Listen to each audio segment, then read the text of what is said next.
Hi, so welcome to this week's asana class. So are you sitting comfortably? Then I'll begin. But are you sitting comfortably?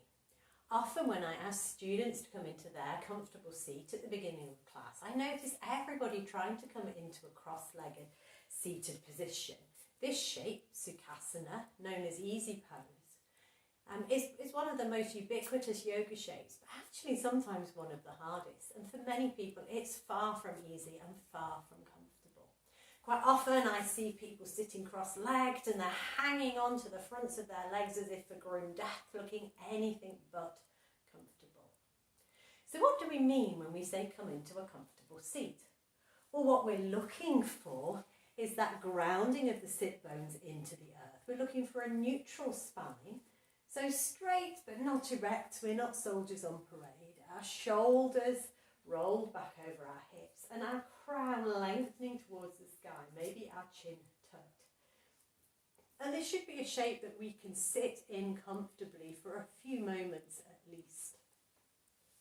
So how do we make a comfortable seat if sitting in Sukhasana is not easy? Well, you'll see I'm surrounded by lots of comfortable cushions and bolsters and even blocks and bricks. And many of these things will be available in your yoga class. And if you're at home, then you can always find cushions or bed pillows to help.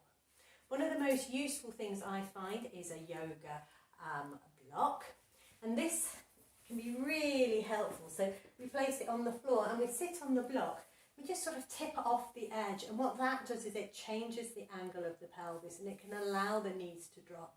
And even just that little elevation can provide so much comfort into the spine and the lower back.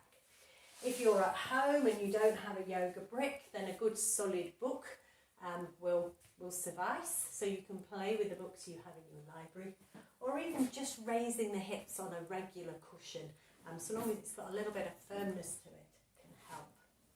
In my classes, I encourage my students to put their legs out in front of them if that's more comfortable, maybe even to bring their knees up, placing their hands on the ground.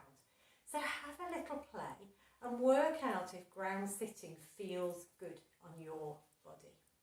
If it doesn't, and certainly sitting crossed legs causes an external rotation in the hip joints that just is painful for some people, then you can try working with a bolster.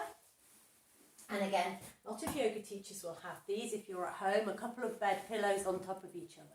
And sitting astride your bolster, allowing the bolster to take the weight of your sit bones, your knees to drop comfortably. And this creates an internal rotation in the hips, which can feel a little more comfortable. It all depends on you and your anatomy. So next time you're in your yoga class or in your yoga practice, have a little play with your sit and find out what's a comfortable sitting position for you. Thank you. I'll see you again soon.